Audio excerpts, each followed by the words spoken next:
আসসালামু আলাইকুম রাহমাতুল্লাহ। সম্মানিত দর্শক, আজকের এই ভিডিওতে আপনাদেরকে জানাবো সূরা দোহা মানে ওয়াদ-দোহা ওয়াল-লাইলি ইযা সাজা। এই সূরাটি 7 বার পরে শরীরে ফুঁক দিলে কি হয়। খুবই গুরুত্বপূর্ণ এবং ইম্পর্টেন্ট হতে যাচ্ছে আজকের ভিডিওটি। এই ভিডিওটি প্রত্যেকের ঘরে ঘরে প্রয়োজন হয়, প্রত্যেকের ঘরে ঘরে এরকম ভোগান্তির মধ্যে থাকতে হয়। যদি আপনার এই আমলটি জানা থাকে, শেখা থাকে, তাহলে কিন্তু ইনশাল্লাহ ওই ভোগান্তির থেকে, কষ্ট থেকে আপনি নিরসন পাবেন অতি দ্রুত গতিতে। তাহলে আসুন আমরা জেনে নেই এই আমলটি কিভাবে করতে হয়। এই আমলটি করার জন্য যখনই আপনার প্রয়োজন হবে তখন আপনি উযু করে নেবেন।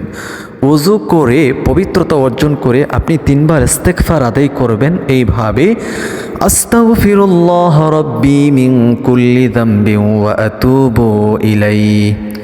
আস্তাগফিরুল্লাহ রাব্বি মিন কুল্লি যামবিন ওয়া আতুবু ইলাইহি। আস্তাগফিরুল্লাহ রাব্বি মিন কুল্লি যামবিন ওয়া আতুবু ইলাইহি।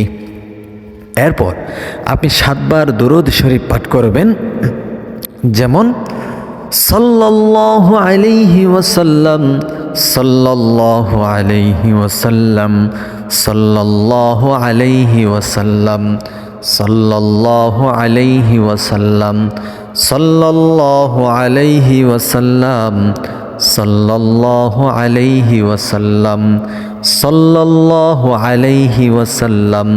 3 বার ইস্তেগফার এবং 3 বার 7 বার দুরূদ শরীফ যখন পাঠ করা কমপ্লিট হয়ে যাবে তখন আপনি সূরা দোহা পাঠ করবেন এইভাবে, আউযু বিল্লাহি মিনাশ শাইতানির রাজীম, বিসমিল্লাহির রহমানির রহিম।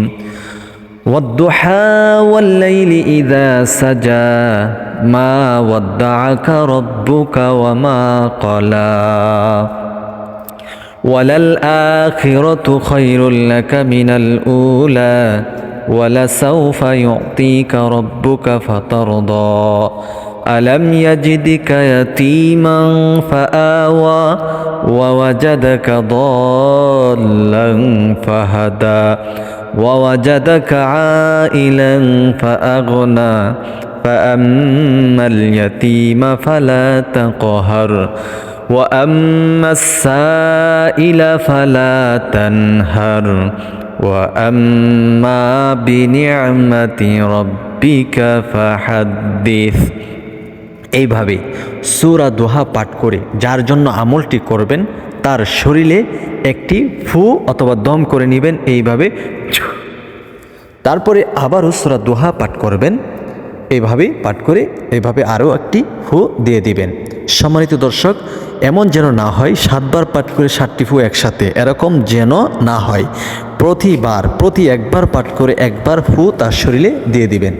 এরপরে আবার 7 বার দুরূদ শরীফ পাঠ করবেন সাল্লাল্লাহু আলাইহি ওয়াসাল্লাম। এখন আমরা জানব এই সূরা দোহার আমলটি এইভাবে করে শরীরে ফু দিলে কি হয়। সম্মানিত দর্শক, অনেকের ঘরে ছোট ছোট বাবু থাকে, বাচ্চারা থাকে, শিশু বাচ্চা থাকে। ওই বাচ্চাগুলা ঘুমের ঘরে রাতের বেলা ঘুম থেকে ভয়ে চিল্লায়া কেঁদে কেঁদে ওঠে, ভয় পায়। সেক্ষেত্রে এরকম যদি পরিস্থিতি কোনো শিশু বাচ্চার হয়, কোনো বাচ্চাদের হয়, তাহলে আপনি তার শরীরে এইভাবে সূরা দোহা পাঠ করে ফু অথবা দম করে নেবেন। ইনশাআল্লাহ ওই শিশু বাচ্চা আর ভয় পাবে না, রাতের বেলা কাঁদবে না, চিল্লাচিল্লি করবে না। এভাবে আমলটি করবেন, আশাবাদী সে সুস্থ হয়ে যাবে। সম্মানিত দর্শক, একটা রিকোয়েস্ট থাকবে, আমাদের এই ছোট্ট চ্যানেলটি আপনি সাবস্ক্রাইব করে ফেলুন এবং ভিডিওটি শেয়ার করে সবার মাঝে প্রচার করে দেন।